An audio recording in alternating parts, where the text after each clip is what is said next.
சித்திரை திருநாளை முன்னிட்டு திருச்செந்தூர் சுப்பிரமணிய சுவாமி கோவிலில் சுவாமி தரிசனம் மேற்கொள்வதற்காக பக்தர்கள் குவிந்துள்ளனர். அதிகாலை 4 மணிக்கு கோவில் நடை திறக்கப்பட்டு 4:30 மணியளவில் விஸ்வரூப தரிசனமும் 6 மணிக்கு உபய மார்த்தாண்ட அபிஷேகமும் நடைபெற்றது.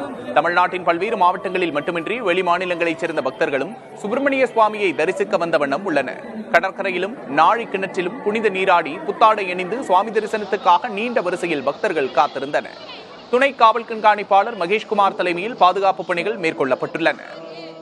சித்திரை திருநாளை முன்னிட்டு திருப்பத்தூர் மாவட்டம் ஆம்பூர் அருகே 200 கிலோ பழ வகைகள் மற்றும் 100 கிலோ காய்கறிகளால் ஐயப்ப சுவாமிக்கு சிறப்பு அலங்காரம் செய்யப்பட்டது. ஆலங்குப்பத்தில் உள்ள கோவிலில் மூலவர் ஐயப்ப சுவாமிக்கு ஆப்பிள், ஆரஞ்சு, திராட்சை, அன்னாசி, தர்பூசணி, வாழைப்பழம், நுங்கு, கிவி உள்ளிட்ட 200 கிலோ பழ வகைகள் மற்றும் வெண்டைக்காய், கத்திரிக்காய், கேரட், பாகற்காய், குடை மிளகாய் உள்ளிட்ட 100 கிலோ காய்கறிகளால் சிறப்பு அலங்காரம் செய்யப்பட்டு சிறப்பு பூஜை நடைபெற்றது. தொடர்ந்து நடைபெற்ற விஷு கனி தரிசனத்தில் திரளான பக்தர்கள் பங்கேற்றனர்.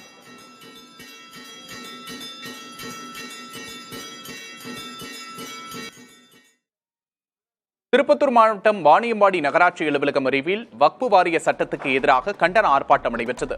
All India Muslim personal law board, Jamathul Ulama Sabai ஆகியவற்றின் சார்பில் நடத்தப்பட்ட இந்த போராட்டத்தில் வேலூர் தொகுதி எம்பி கதிர் ஆனந்த் உள்ளிட்டோர் கலந்து கொண்டனர்.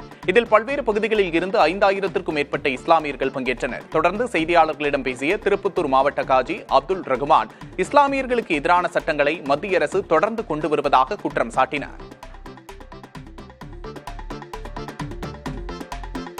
இப்பொழுது வக்ஃபு திருத்த சட்டம் என்ற பெயரில் பின்கதவில் வந்து நம்ம வக்ஃபு எல்லாத்தையும் அவர் அபகரிக்க நினைக்கிறார்கள், துடிக்கிறார்கள். ஏன்னா ஆங்கிலேயர்களுக்கே நம்ம விரட்டி அடித்தோம். இவர்கள் பயந்து கொண்டு இருந்தவர்கள். அதனால நாங்கள் பயப்பட இது இல்லை, சமுதாயமும் இல்லை, நாங்கள் பயப்பட சமுதாயம் இல்லை.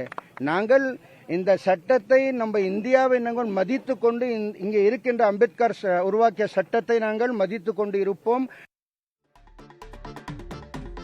தமிழகத்தில் ஒரு சில இடங்களில் வெப்ப அலை உயரக்கூடும் என்று வானிலை ஆய்வு மையம் தெரிவித்துள்ளது.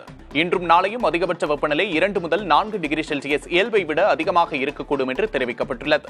2 நாட்கள் அதிக வெப்பநிலை மற்றும் அதிக ஈரப்பதம் இருக்கும் என்பதால் ஒரு சில இடங்களில் அசௌகரியம் ஏற்படலாம் என்று கூறப்பட்டுள்ளது.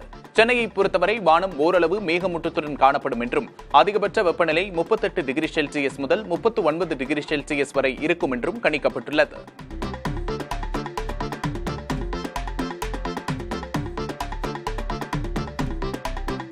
திருப்பூரில் 1 மணி நேரத்திற்கும் மேலாக பெய்த கனமழையால் வெப்பம் தணிந்து குளிர்ச்சி நிலவியது. திருப்பூர் மற்றும் சுற்றுவட்டார பகுதிகளில் நேற்று காலை வெயில் சுட்டரித்த நிலையில் மாலையில் குளிர்ந்த காற்றோடு மழை பெய்தது. இதனால் கடை வீதிகளுக்கு சென்ற மக்கள் சற்று சிரமத்திற்கு ஆளாகினர்.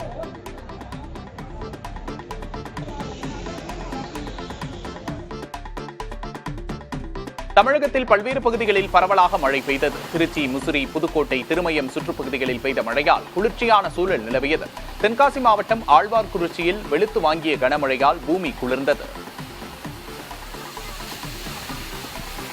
சித்திரை திருநாளை முன்னிட்டு நெல்லை மணிமூர்த்தீஸ்வரத்தில் உள்ள உச்சிஷ்ட கணபதி கோவிலில் சூரிய ஒளி சுவாமி மீது விழும் அற்புத நிகழ்வு நடைபெற்றது.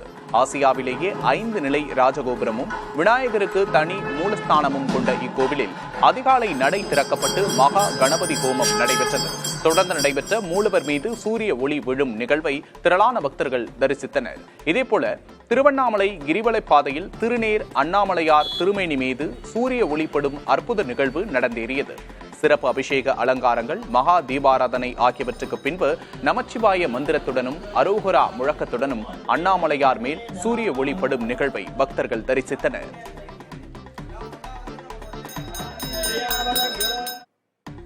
சித்திரை திருநாளை முன்னிட்டு கோவை புளியங்குளத்தில் உள்ள முந்தி விநாயகருக்கு 2 டன் பழங்களால் அலங்காரம் செய்யப்பட்டது. ஆசியாவிலேயே உயரமான விநாயகர் சிலையை கொண்ட இக்கோயிலில் அதிகாலை முதல் சிறப்பு பூஜைகள் நடைபெற்றன. சித்திரை கனி விழாவை முன்னிட்டு மா, பலா, வாழை, அன்னாசி, மாதுளை, ஆரஞ்சு உள்ளிட்ட வகையான 2 டன் பழங்களை கொண்டு விநாயகருக்கு அலங்காரங்கள் செய்யப்பட்டன. பக்தர்கள் நீண்ட வரிசையில் நின்று சாமி தரிசனம் செய்து வருகின்றனர். கடலூரில் அறிவிக்கப்படாத மின்வெட்டை கண்டித்து அப்பகுதி மக்கள் நள்ளிரவில் திடீர் சாலை மறியலில் ஈடுபட்டனர். திட்டக்குடி அடுத்த பெண்ணாடம் அம்பேத்கர் நகர் பகுதியில் இரவு நேரத்தில் மின்சார துண்டிப்பு ஏற்பட்டது.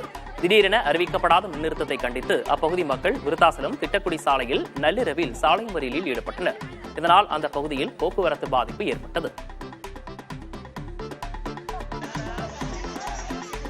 தூத்துக்குடி மாவட்டம் கோவில்பட்டியில் நடைபெறும் பங்குனி திருவிழாவில் ராட்சச ராட்டினங்களை இயக்க தடை விதிக்கப்பட்டுள்ளது. செண்பகவல்லி அம்மன் உடனுரை பூவநாத சுவாமி கோயிலில் பங்குனி திருவிழா கடந்த 5ஆம் தேதி முதல் நடைபெற்று வருகிறது. திருவிழாவை முன்னிட்டு கோயில் பின்புறம் உள்ள காந்தி மைதானத்தில் ராட்சச ராட்டினங்கள் அமைக்கப்பட்டு இயங்கிய நிலையில் மாவட்ட ஆட்சியர் அலுவலகத்தில் முறையாக தடையின்மை சான்று வாங்கவில்லை என்று கூறப்படுகிறது. இதனிடையே விருதுநகரில் ராட்டினத்திலிருந்து தவறி விழுந்த பெண் ஒருவர் காயமடைந்தார். இந்த சூழலில் ராட்டினங்களை இயக்க மாவட்ட நிர்வாகம் தடை விதித்ததை தொடர்ந்து ராட்டினங்கள் இயக்கப்படுவது நிறுத்தப்பட்டுள்ளது. நாகை மாவட்டம் வேதாரண்யம் அருகே வேகமாக சென்ற கார் ஆட்டோ மீது மோதியதில் ஆட்டோ ஓட்டுநர் படுகாயமடைந்தார். அண்டர்காடு பகுதியைச் சேர்ந்த சரத்குமார் என்பவர் வேகமாக ஓட்டிச் சென்ற கார் திருவாசக்குளம் என்ற இடத்தில் கட்டுப்பாட்டை இழந்து எதிரே வந்த ஆட்டோ மீது மோதியது. மேலும் அங்குள்ள சாலையோர சுவற்றின் மீது மோதி நின்றது. இதில் ஆட்டோ தலைகீழாக கவிழ்ந்ததில் ஆட்டோ ஓட்டுநர் தமிழ்ச்செல்வம் பலத்த காயமடைந்தார். மேலும் சரத்குமாரும் காயமடைந்த நிலையில் இருவரும் மருத்துவமனையில் சேர்க்கப்பட்டுள்ளனர். திண்டுக்கல் மாவட்டம் நத்தம் அருகே கவரையப்பட்டி கிராமத்திற்கு சென்ற தமிழ் மாநில காங்கிரஸ் தலைவர் ஜி.கே. வாசன் அங்குள்ள குழந்தைகளுக்கு ஐஸ் வாங்கி கொடுத்து மகிழ்ந்தார்.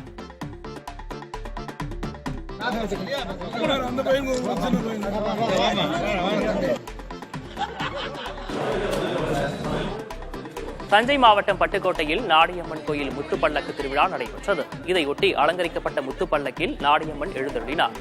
தலைமை தபால் நிலையம் அருகிலிருந்து முத்துப்பல்லக்கு புறப்பட்டு பெரிய தெரு, மணிக்கூண்டு, பெரிய கடைத்தெரு உட்பட நகரின் முக்கிய வீதிகள் வழியாக உலா நடைபெற்றது. ஏராளமான பக்தர்கள் வழிநெடுகிலும் நாடியம்மனுக்கு அர்ச்சனை செய்து வழிபட்டனர்.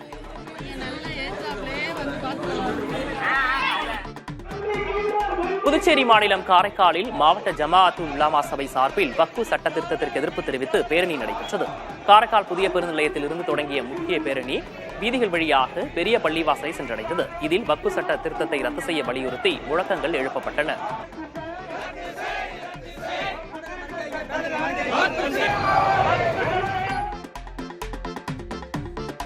காஞ்சிபுரம் மாவட்டம் ஸ்ரீபெரும்புதூரில் கஞ்சா வைத்திருந்ததாக திமுகவை சேர்ந்த பேரூராட்சி கவுன்சிலர் கைது செய்யப்பட்டார். வி.ஆர். சத்திரம் பகுதியைச் சேர்ந்த வீரபத்ரன் என்பவர் ஸ்ரீபெரும்புதூர் பேரூராட்சி 11வது வார்டு கவுன்சிலராக உள்ளார்.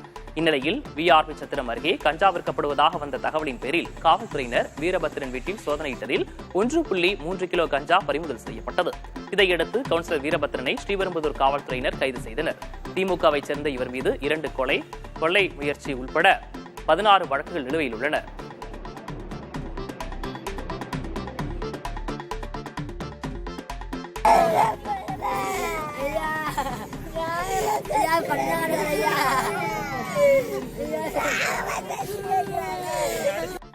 மயிலாடுதுறை அருகே சரக்கு வாகனம் மோதியதில் 2 வயது குழந்தை உயிரிழந்தது. குழந்தையை இழந்து பரிதவிக்கும் உறவினர்களின் அழுகுரல் காண்போரை கண்கலங்க செய்தது.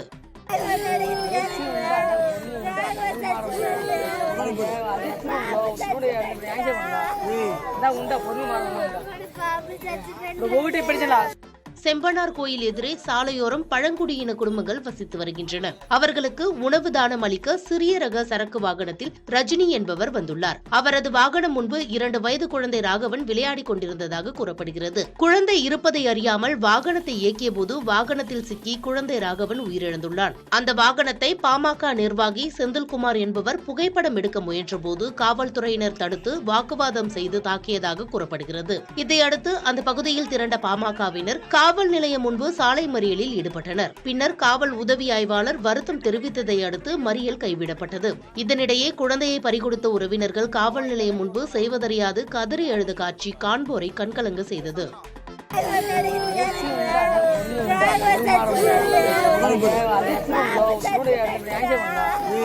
உண்டா பொண்ணு